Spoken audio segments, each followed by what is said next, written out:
Good morning, good evening, good afternoon, wherever you may be in the world. Kayla and I are back in our home studios after some much anticipated traveling last week and this week. Great to be home. Happy to have you guys here with us.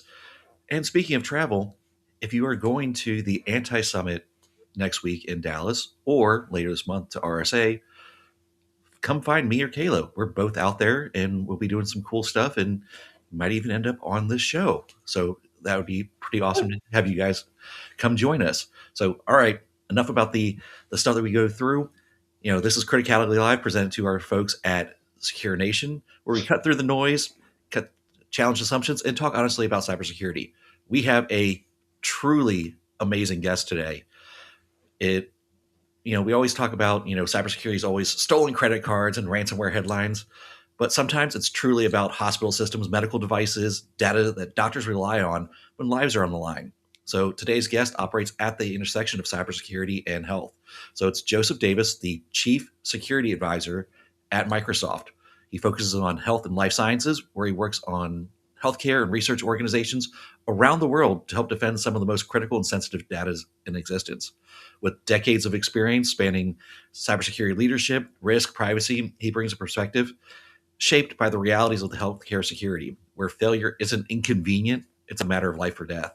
So, welcome to the show, Joseph. Thank you for having me. This is great. Thank you for joining.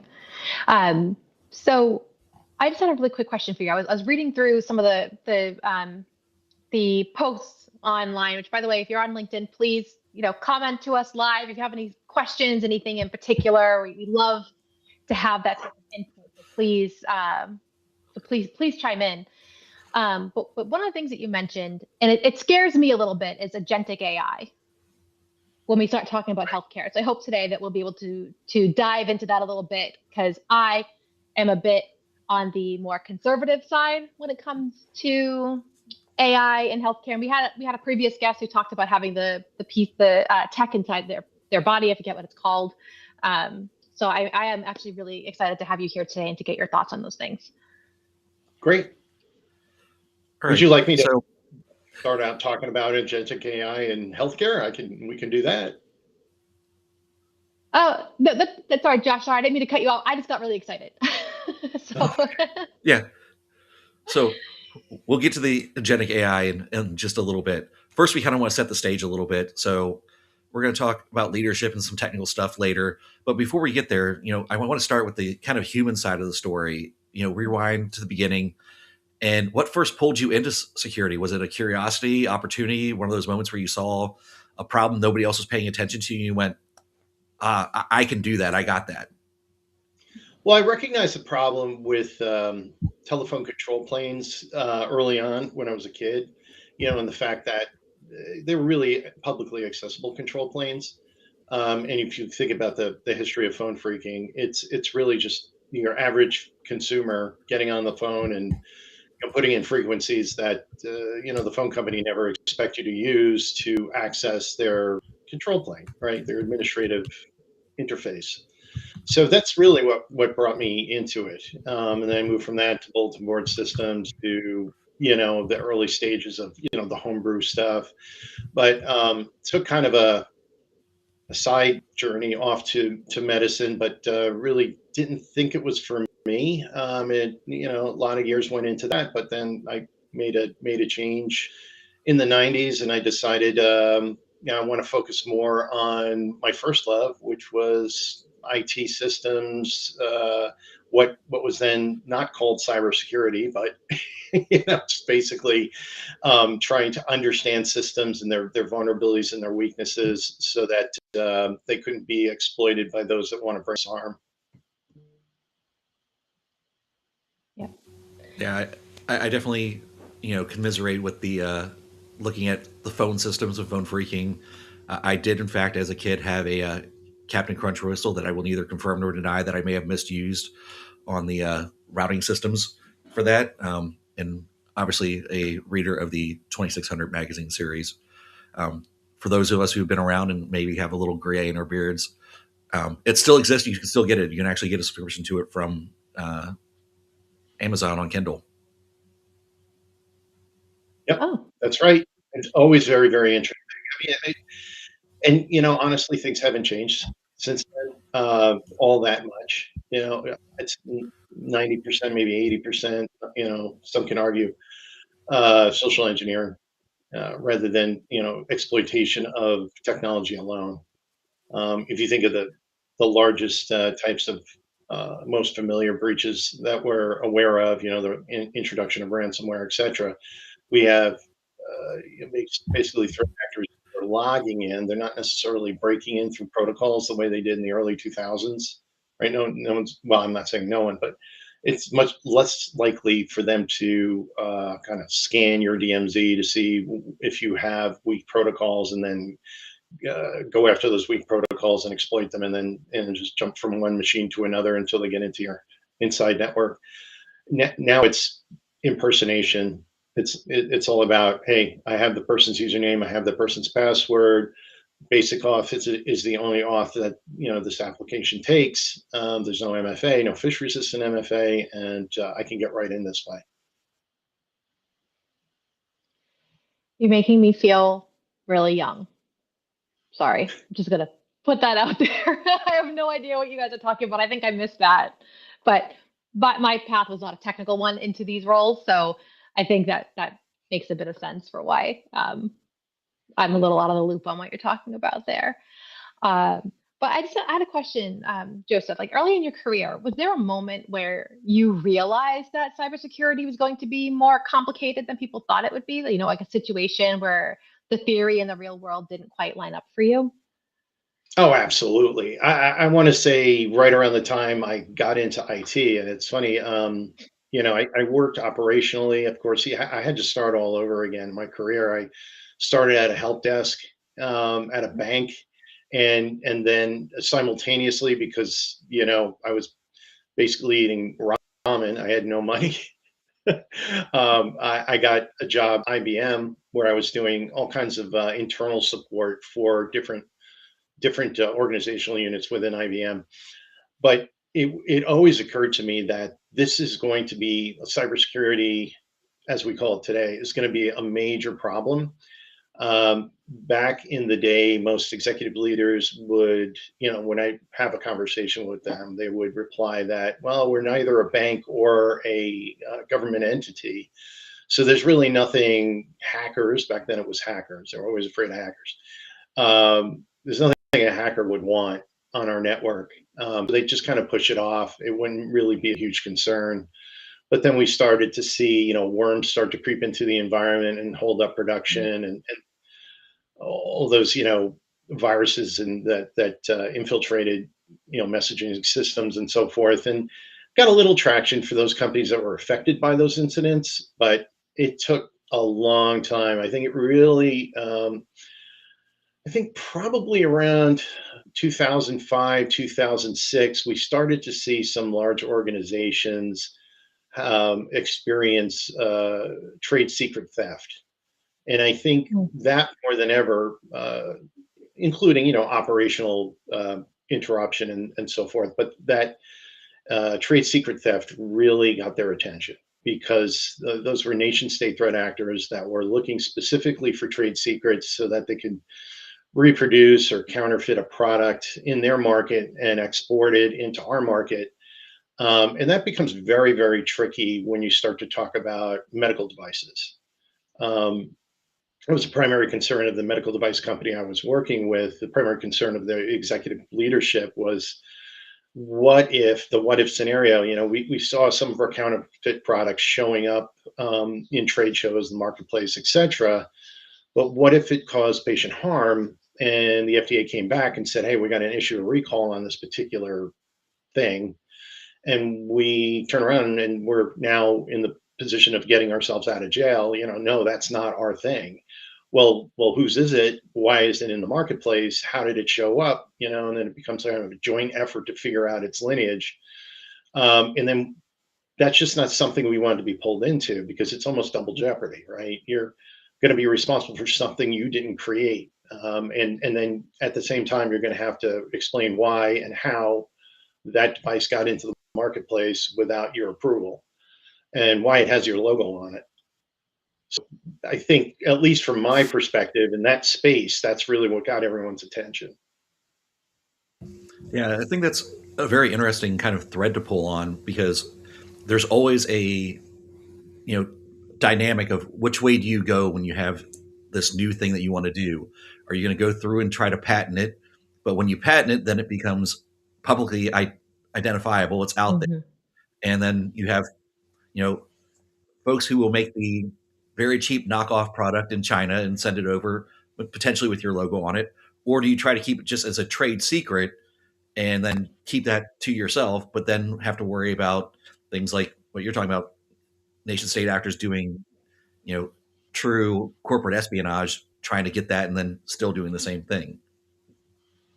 Yeah, and let's make a distinction between IP and trade secrets, right? So trade secrets, think of trade secrets as like the secret formula to Coca-Cola, or the 11 herbs and spices KFC, or whatever it happens to be. And those are commonly known, right? That stuff you can't find in a patent office, right? How to fry a chicken, you could probably find that in a patent office, but you're not going to find out exactly which ingredients go into that process for specific brands. And it was the same with medical devices. Like, take a respiratory device, the chip might have an algorithm on it that is specific to the organization, makes it a product differentiator for the marketplace. And those are the key types of data that we do not want our nation state threat actors or our competitors to get a hold of, because that's what makes us unique in the marketplace, right? That's what makes our product superior. I mean, in theory. And so it's very hard to argue the case that this is not our device when it does have the capabilities and the trade secrets. Once you start to forensically take it apart, you realize, wow, this is almost identical to the product that we make, but it's just made with some standard parts and supplies, etc. It's not the same. It's clearly not ours. That is really scary to think about the implications of that when you look at it under that from that lens. Um, so very clearly, you are deeply involved and passionate and about protecting healthcare and life sciences organizations. Um, what drew you toward that sector specifically? Were the stakes just so closely tied to patient safety and critical infrastructure, or was there something else that kind of made you passionate about this? Well, I basically did a 180. I came out of, a practicing clinician role in rural medicine, and decided, I wanted to do something else. And I always kind of had a list of things in my mind that I wanted to do. And because my geographical proximity to IBM was so close, and at the same time, I had written a diagnostic tool that they were kind of sort of interested in. So I kind of marketed myself and the tool. And I didn't write that in a vacuum.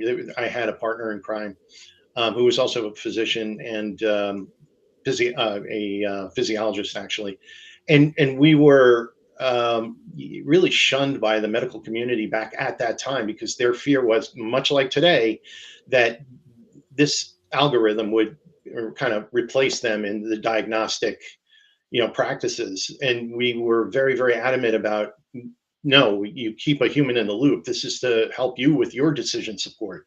And I'll give you an example. A patient presents what seems to be the flu, and as you dig into their symptoms, as you dig into their behavior, everything that is going on around them, which was all collected in that application that we had created, then it starts to look more like maybe MS, or Mm. potentially lupus, or potentially something that would have gone undiagnosed. You would have been like, oh yeah, you have the flu. Just stay hydrated and keep the fever down with some Advil or acetaminophen. But no, it was something much worse. So our proposal was to bring accurate diagnosis to the practitioners faster, and they were very intimidated by that. And so they should be, right? And it's very, very much the same reasoning that we're hitting today when announcements are made that AI is going to eliminate so many white collar jobs by such and such a time frame. So there was some fear there. So it didn't go over well in the practitioner community. And so I took it to IBM because they, again, close in proximity. I was in Vermont at the time. IBM had a massive campus up there in Essex Junction with mask houses, and they're building chips for Apple, the PowerPC chip, etc. They were building memory for Kingston, and OEMing a lot of things, and they also had some components of their software division up there. So took it to them, and they basically hired me sight unseen, and I became an IBM employee almost overnight. I was like shocked, couldn't believe it, but it just made me feel I was kind of predestined for that, and the rest is my career history. So what you're telling me is that drink water, take Motrin, and change my socks is not the answer to all my medical problems. With a overloaded practitioner, it might be the answer, but with somebody who's really trying to get to root cause, and with the help of technology, hopefully, no, that's not the answer. So you've watched cybersecurity evolve over the last several decades. When you first started, what did the industry misunderstand about cybersecurity? And as you point, it wasn't even called cybersecurity at the time. It was just that thing that you might do on the side that we eventually all had to learn the hard way. Well, I remember when cybersecurity amounted to maybe a firewall when the internet started getting hooked up to these companies. And lots of discussion prior to that, right? So, do we even connect our employees to the internet? Will that be a complete time waster? And you think about the late '90s, it pretty much was. There wasn't a lot of data out there that a day-to-day employee, whatever industry they're in, would actually need from the internet. But so it became kind of a distraction for employees. So I worked for a lot of companies, especially when I was consulting, that just did not even want to connect to the internet. But if they decided to connect to the internet and they wanted to do some e-commerce or something like that, you had your firewalls and you had your antivirus, and that was pretty much the extent of it. No one was really thinking in terms of forensics, or either network forensics or endpoint forensics, and looking at insider risk or external risk when it comes to data exfiltration, all the things that we're seeing today.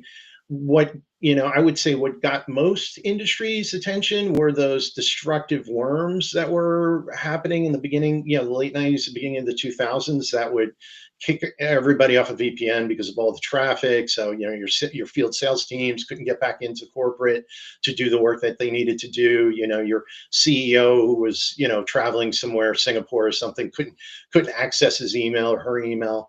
So you had that, right? So that started to get folks' attention, and then, of course, being technical people, we would go back and tell the board and tell senior leadership, hey, you need this technology, that, and then maybe some of these processes, and they wouldn't know what we were talking about. Right? We never expressed anything in dollars and cents, which is what you absolutely have to do. We never explain things at their level of understanding.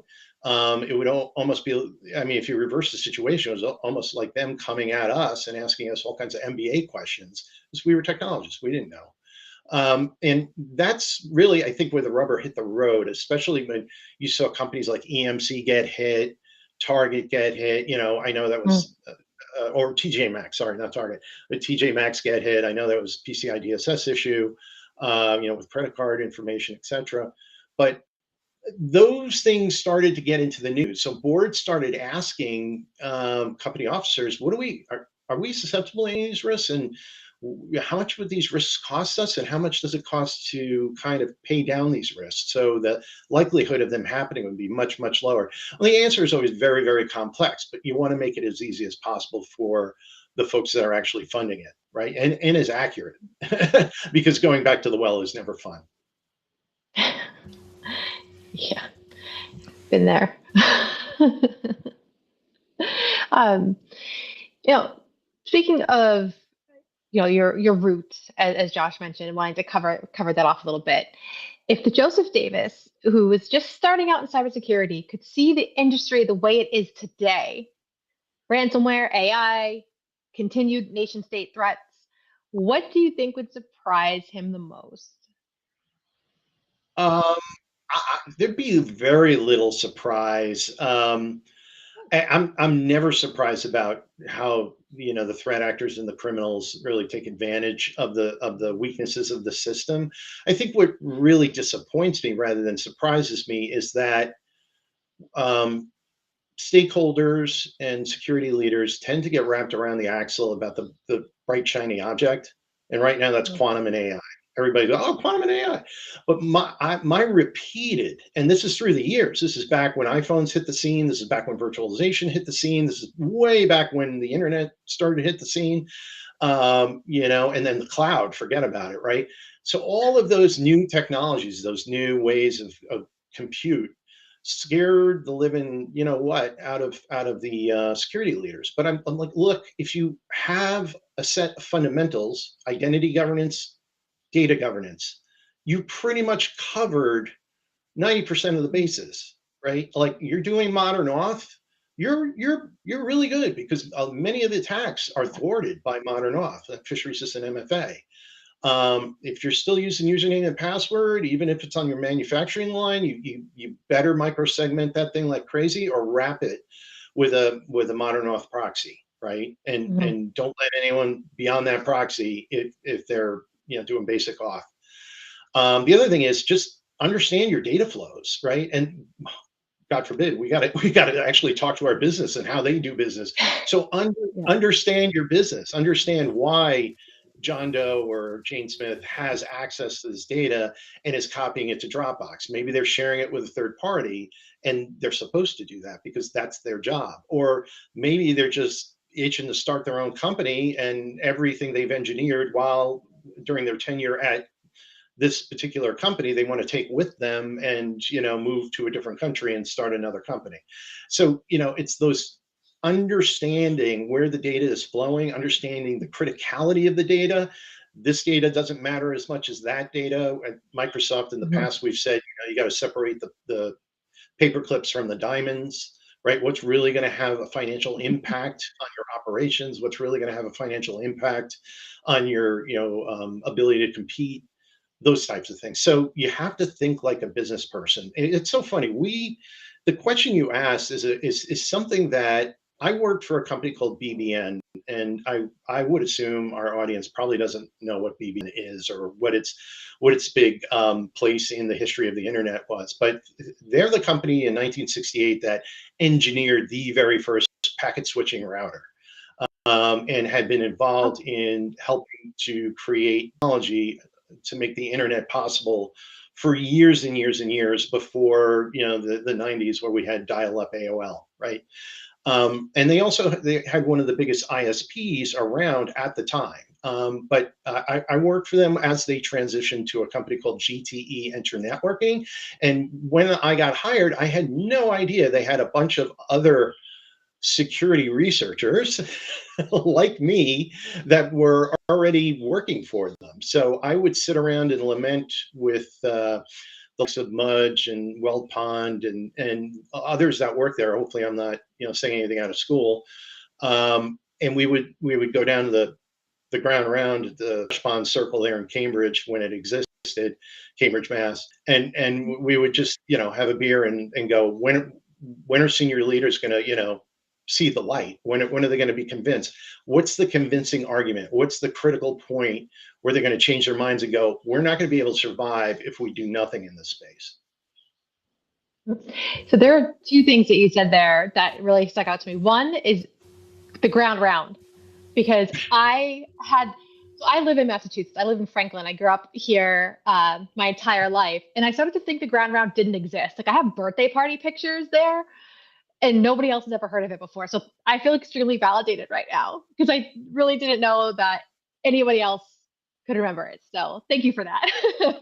And two, a lot of the stuff that you were saying before about crown jewels and data flows and data lineage, um, continuity, understanding, where your critical data is, and systems and things like that. It's very GRC centric, that train of thought, like the way that you are kind of connecting those dots through those earlier parts of your career and what's shaped what you've done today as well.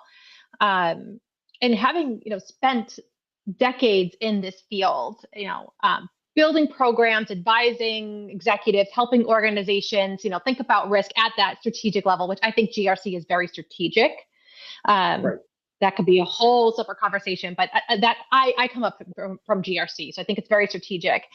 I'd like to talk a little bit about like leadership in cybersecurity, and that's, as was it George Bush, the strategery side of things of it. So what separates organizations that truly take security seriously from the ones that are just going through the motions, where I think, especially in healthcare, that is so extremely important to differentiate? Yeah, actually, I'd just like to caveat a little bit with, in healthcare, it's hard for them not to just go through the motions, given all the funding cuts that we've experienced in the last year or so. Yeah, Well, fair. Yeah. I say we as if I'm a provider, but the providers have really been hit hard. Payers not so much, and meaning insurance. And then medtech and pharma, it is what it is based on the products that they're putting out there, right? Have their products been recalled? Have they lost trust with their audience or their consumers, et cetera? So it's a whole separate conversation. But I think the key theme is learn how to be a business person. I know technology is really, really important, and it's especially important to those of us that love to dabble in it. But you have to think like a contractor, right? And the technology is like a drill or a saw or an excavator, right? You hardly ever have anyone questioning, well, why are you using a Makita versus a Stanley, right? Is it a drill? Yeah, it's a drill. Does it drill? Yeah, it drills, right? So, but you got to understand the application of that technology and the processes around it. I'll always say when building out even a data governance program, your written policies and your policies within your DLP, information rights systems management, they have to be one and the same, right? If you're saying that on paper and you're saying to your employees, you can't do this and you can do that, and those types of things, that's got to be reflected in the technology. Yes. And the other side of it too is you have to speak in dollars and cents, annualized loss expectancy, things that an MBA understands, because they're not dummies. The folks on the boards, they've gone to Wharton, they've gone to Harvard. I mean, they know microeconomics, they understand trends, they've seen it all, and they've been around a while, and they're highly, highly educated and intelligent and thinking people. It doesn't limit their capacity for understanding everything in tech that but they're just not interested in doing that because that's not part of what they're asked to do, right? What they're asked to do is make a decision around risk. In most cases, risk of, okay, what happens when we buy this company? Or what happens when we contract with this company? Or what if we change our business model? Or what's the risk of divesting this business that's been underperforming for the last 3 years? Those types of things, right? So cybersecurity just becomes another one of those conversations. So I love how you tied it back to money and risk. One of the things I'm constantly telling folks is that as practitioners in cybersecurity, we have to get better at translating the bits and bytes into dollars and cents, and in risk, that's risk to the business, not risk to the technology piece.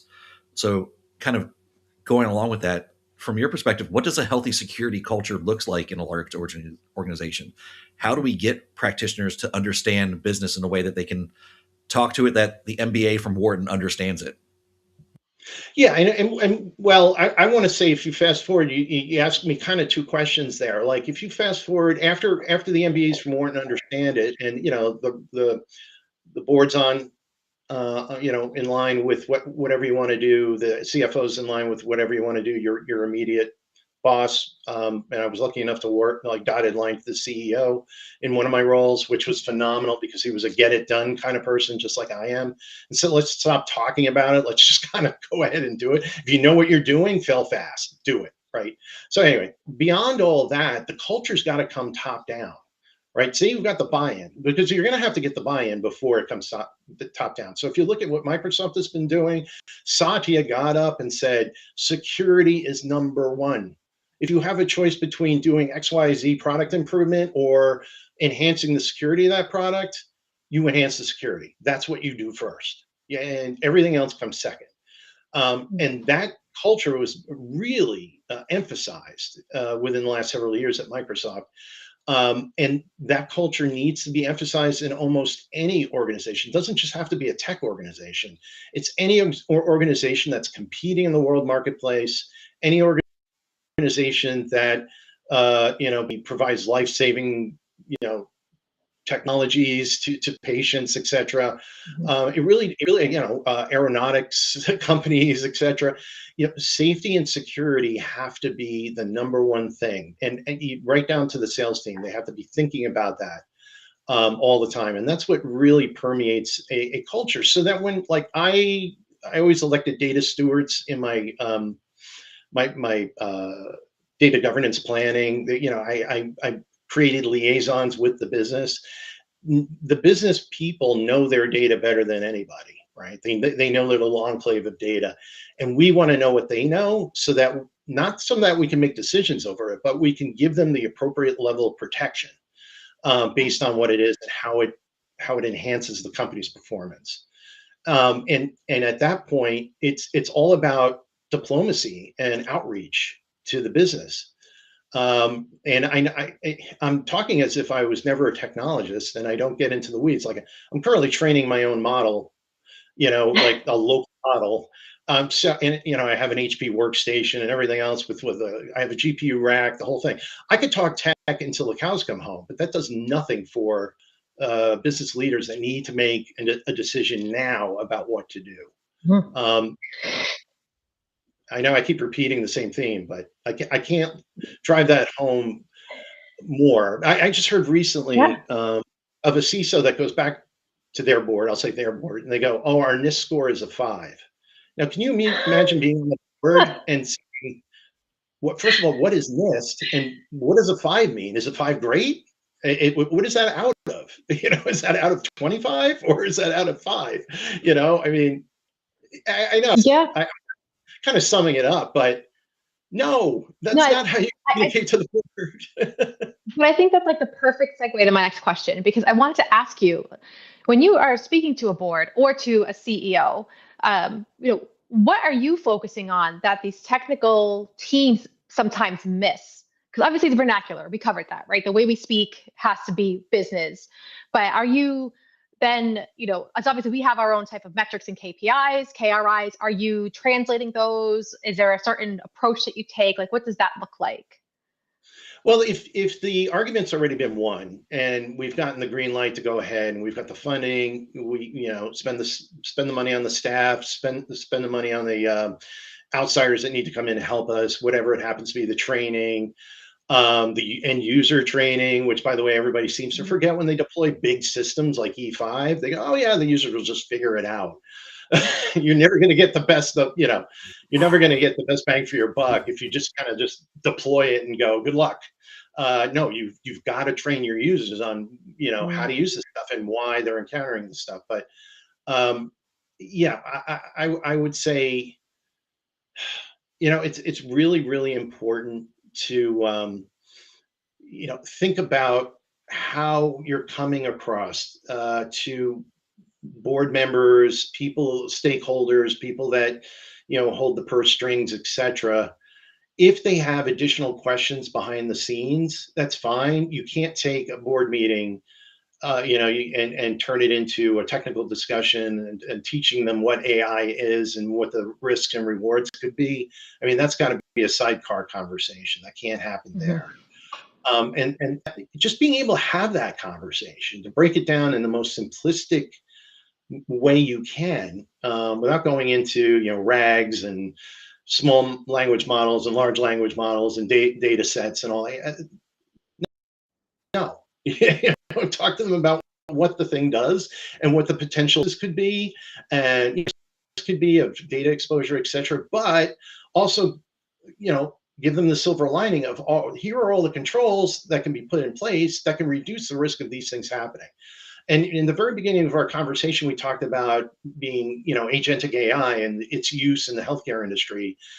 Agentic AI is only as good as much as it hallucinates, right? Or as much as it can be poisoned, right? So if you have a nice, small, low lockdown model that's only been trained with not how to bake an apple pie, but how cataracts affect the rest of the body, whatever, then Mhm. now you're talking useful, right?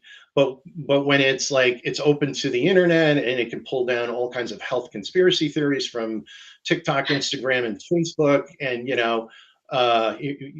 use this magic supplement, it'll cure cancer. Now, that you got to keep it away from those things, right? But it can be useful if it's deployed correctly, if it's created correctly. Yeah.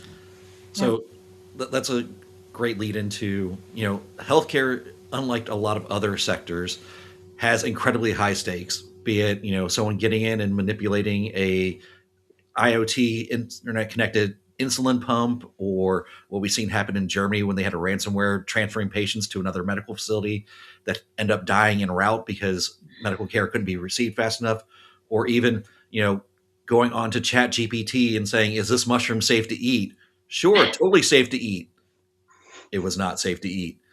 Right. How does that kind of pressure shape security leaders and how they have to make decisions, particularly in the healthcare sector? Well, they have to understand what they're dealing with, right? They have to understand somebody wants to introduce this particular model. Well, what's this model all about, right? Does this model have the capacity to cause serious or catastrophic harm? Test, figure out what the guidelines are, figure out where, where the safety comes in for the model. Does it give you bad advice around mushrooms? Does it give you bad advice around how many cc's of propofol to use on a patient that weighs 245 pounds, or whatever it happens to be, before a procedure, general anesthesia, like those types of things, right? So, and you always have to have a human in the loop, like just a fact check. Listen, I have a human in the loop when I get advice from my medical practitioners, and I, will go to other medical practitioners that I just happen to know and go, does this sound right to you? And they might say, yeah, that sounds pretty right. But you might also look at X, Y, and Z. Trust but Mhm. verify. Now, as far as hackers getting into insulin pumps and dumping the entire content, you're referencing Barnaby Jack from circa 2012 or 2011 or wherever that, I can't remember which DEF CON he demonstrated that at. It was the same one where he's like, messing with the ATM drops.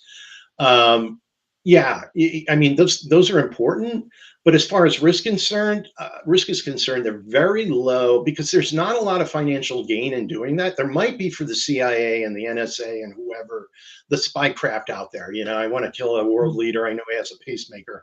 I'm going to shoot a laser at his pacemaker and make it malfunction. But that's James Bond stuff. That doesn't mean don't look at the green field of MIOT and say, I'm sorry, the brown field of MIOT, and go, oh, there's nothing we can do.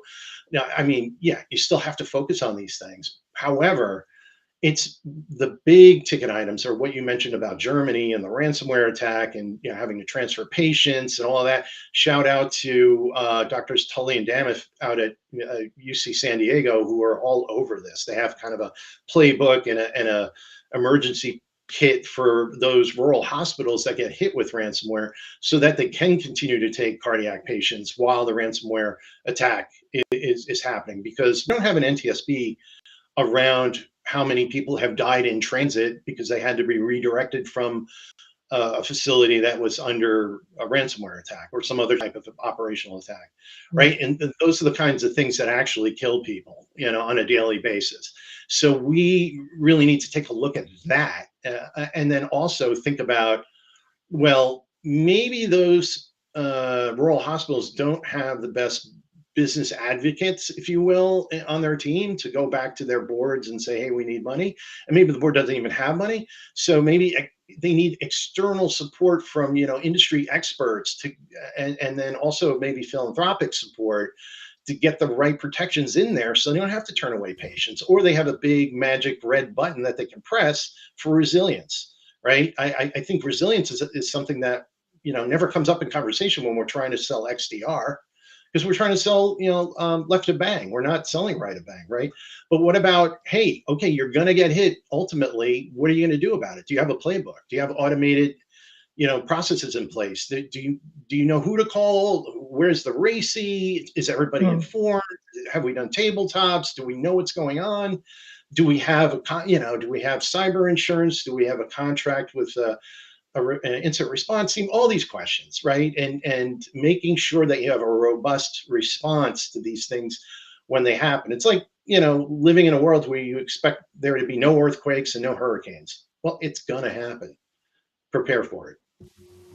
Yeah, I've seen it personally where when the EHR went down, that a medical center completely just basically stopped working. They couldn't even figure out how to calculate medications because that skill was taken over by using all the tools available. And they had to go find some of the older nurses to go, all right, this is how you calculate this. This is the formula for it. So I've seen those kind of things too, where we've become reliant on these technologies to replace. So kind of pulling on that thread a little bit, let's kind of dive into some technical stuff. Now that complexity is more visible in healthcare, let's spend some time on getting technical and practical. Where do you look across the healthcare security landscape right now, and what concerns you the most across the field? Lack of the basics.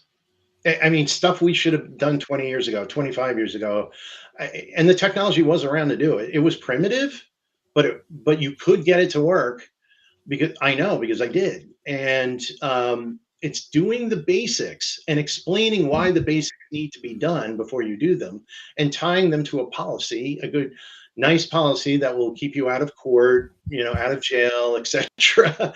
um, and actually acting on, implementing the basics, because I think a lot of us are fire drill driven, right? It's one thing to the next, to the next, to the next, and we really never get the basics right. But if you get the basics right, innovation is not a problem. Innovation's like, oh yeah, we can do agentic AI. Yeah, we have the whole non-human identity problem already solved, because we've solved it with our service account problem. 15 years ago when we had a service account problem, it's very, very similar to that. So we can apply what we learned in that scenario to non-human identities for agentic AI. And that's what I keep encountering. These CISOs are freaking out about things that, because they don't have the basics, and maybe they're not even aware, but because they don't have the basics, or they look at their environments as too big, and competing priorities and all this and that. And again, the culture of security should put your priorities in line so that you have the bandwidth and the right to go in and implement the basics. Even though people are going to want to be the exception. I can't tell you how many times an executive VP came to me and said, "I've had the same password since the NetWare days, and I'm not changing it." And I'm like, "Guess what? You're not using password anymore. You're the weakest link. We're not going to deal with it. Because guess what? When you get pwned, your name's going to be in the newspaper, and you're not going to work here anymore." And sometimes it takes guts. It's the good of the many outweigh the convenience of the few. Oh, I like that. You mean I actually have to not use the password I've been using since middle school? Password And, one? and the great thing is, I mean, the new technology is passkey. All you got to do is look at your phone, right? Or look at your Windows Hello for Business camera, and you're in. I mean, why is that inconvenient? I don't understand. If it's a bad deployment of fishery system MFA, that's a whole other story. But all these advancements should actually make life easier, not harder. I don't want to remember passwords. I don't want to have this massive password manager, and then somebody compromises that thing, and then they have all my passwords to all my services. No, I don't want any of that. I want passkeys on device that are tied to devices. Then you can participate in zero trust conditional access and say, if that passkey is not coming from a known registered device, I'm not accepting it, right? Easy peasy lemon squeezy. I mean, I say that all the time. It sounds really, really complicated, but honestly, it's not. But and then I constantly see, people putting problems in front of these things. Well, in our clean rooms, we can't use MFA because we haven't decided on an authentication mechanism. It's people in face masks and in white suits and whatever. I know 6 other companies have already solved this problem. Why don't you look at what they're doing? Do you want me to set up a call between their CISO and you and me, and then we can talk about it? So all of these are solvable problems. And so I get kind of tired of hearing all the excuses why not to do something. It just reminds me of, when your kids are growing up and they're like, well, I can't clean my bedroom because my ankle hurts, and I can't. Uh, well, both my arms are made of wood, so I can't open the window. Whatever. It's like, guys, no, that's your job is to make things happen, not to come up with excuses for why they can't. Yeah, I know all the hospitals where I live here in Northwest Louisiana are using proxy card, RFID readers for login, Mhm. because one of the things that they had complained about was, well, locking and unlocking a computer takes too long, and when seconds count in medical, you know, you don't want them typing at the keyboard. Proxy card, blip, done. Done. We're logged in. We're good to go. Yeah. Right. And well, somebody grabs a proxy card. So you're looking at the low end of risk. Right. Risk is like, well, generally, I mean, this can be argued, but it's likelihood times impact, right? So if the likelihood is really, really down on that graph, then stop worrying about it, right? I mean, it's like bad things are going to continue to happen anyway, right? Maybe it's not the proxy card issue. Maybe it's, somebody breaching your physical security that causes all the problems. But by and large, is it more risky to continue to use username and passwords while surgeons in a sterile field trying to get into an image that they need to look at while they're performing the art and science of surgery? Mhm. Yep. We actually have a question that I just saw pop up in the chat from Joshua, not not the unpopular opinion guy that we're staring at, somebody else, Joshua Corman. When you had mentioned the basics, which basics? Most were for HIPAA confidentiality of data, not patient safety, availability, resilience, continuity of care, and operations, et cetera. Yeah, I mean, if we're going to get into HIPAA requirements, that's patient confidentiality, Mm. right? And to a certain extent, if you look at the CIA model, it doesn't really go deep into availability. It does touch upon integrity a little bit, right? Do I operate on the left heel or left ankle or the right ankle, right? Or the left ventricle or the right ventricle, right? That's important stuff, right? So if your data integrity is not there, don't even bother doing the procedure. So that's a big piece of it too. But I think HIPAA 1.0, right? We were going to go to 2.0 at the end of the Biden administration. That whole thing got shelved. Which would have really like implement zero trust. And those are the basics to answer your question. The basics are zero trust, uh, multi-factor authentication, fish resistant, and these are all achievable. Unification of directory so that you have the same policy across all your applications. You don't have an AS400 sitting in a closet somewhere that still uses username and password. You can't even terminate that employee correctly half the time because you're like, oh, he's disabled in Entra ID or Entra ID, or he's disabled in Active Directory, so he must be disabled everywhere. No, he still exists over there on the AS400 you forgot about, right? So getting everybody under an SSO, one directory to rule them all. That's my favorite. Unless there are some regulatory requirements, you can't do that, and then you have to find, exceptions to the rule there. And the other thing is basic data. What I call data governance is understanding where your data is, what's important, what's not important, where it's headed, actively where it's moving. Physicians, they get tired of an email system that doesn't work in their favor. They'll go to their friendly Gmail account and send patient records that way to the nurse that they need to get it to, because they just want to get right. Yeah, absolutely. With AI being rapidly deployed across healthcare, both for the clinical applications and operational efficiencies, how does that then change the security conversations within those organizations? Can you repeat the question a little bit? I'm sorry. Yeah, sorry. So with AI, being deployed across healthcare, so how is that now changing the overall security conversation I guess it kind of as it relates to those security basics? Like, is it changing it, making that adoption faster? I don't think it's making security adoption faster. I think it's driving data governance for one, because what does AI do? It respects the access controls that a file system would respect, that a database would respect, right? So if I go in to ask I ask my co-pilot, I'm a Microsoft employee, and I say, what was so and so's W-2 last year? I can't get a hold of that, right? I don't have rights to that, and AI doesn't know, or it doesn't intrinsically know that I don't have rights to it. It checks the document when it goes to retrieve it and goes, no, no, no, no, I should not give this to you. You're not on the list, right? You're not. This is not accessible to you, right? So it respects the access controls of the data itself, and it may perform a little bit of DLP on the data too. It's like, well, why are you looking at W-2s? You should only be looking at your own. You're not in accounting. You're not in payroll. Like what? So, and that raises a flag for strange user behavior, right? So that type of thing. But my thing is you can plant innovation on a foundation of security anytime, any day of the week. And you could be ready for that innovation like AI across the enterprise as long as you already have the basics implemented, right? I know where my data is. I know where the data flows are.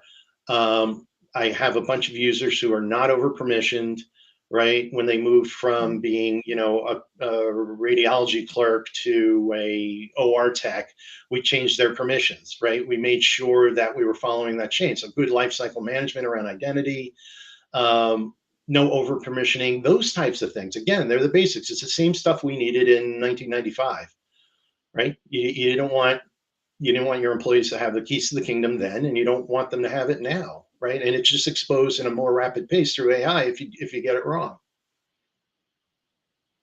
Yep, absolutely. It's funny how it always comes back to the basics in every conversation that I think we've had. Someone at some point mentioned having the basics in place and then also being able to pivot when things change. So I think it's a theme. I don't know how we can work it in, Joshua, but we've got a theme. Yeah. Like you can't secure what you don't know, and you don't know who's using it. So that is definitely or how something. And how specifically how they're using it, and if they should be using it. Just because they have access does not mean they should. Yeah, absolutely. So we're quickly coming up on time already. I can't believe it. So what we do is we always end Criticality Live with a set of core questions, the ones that give our audience those practical, take it with you insights that they can start to use right away. So our first question for this is, if you could fix one thing in the cybersecurity industry overnight, what would it be?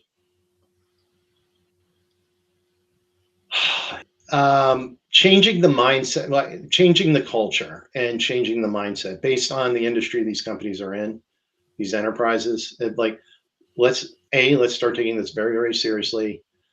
B, let's not overspend. Let's spend strategically.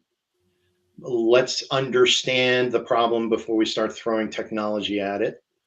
And get out of we've always done it like that mentality, because the way you've been doing it has not gotten you where you need to go. So it's all right. It's all right to start thinking differently about some of the approaches you've been taking. It's okay to say, hey, I failed and I need to get back up on my feet and try again.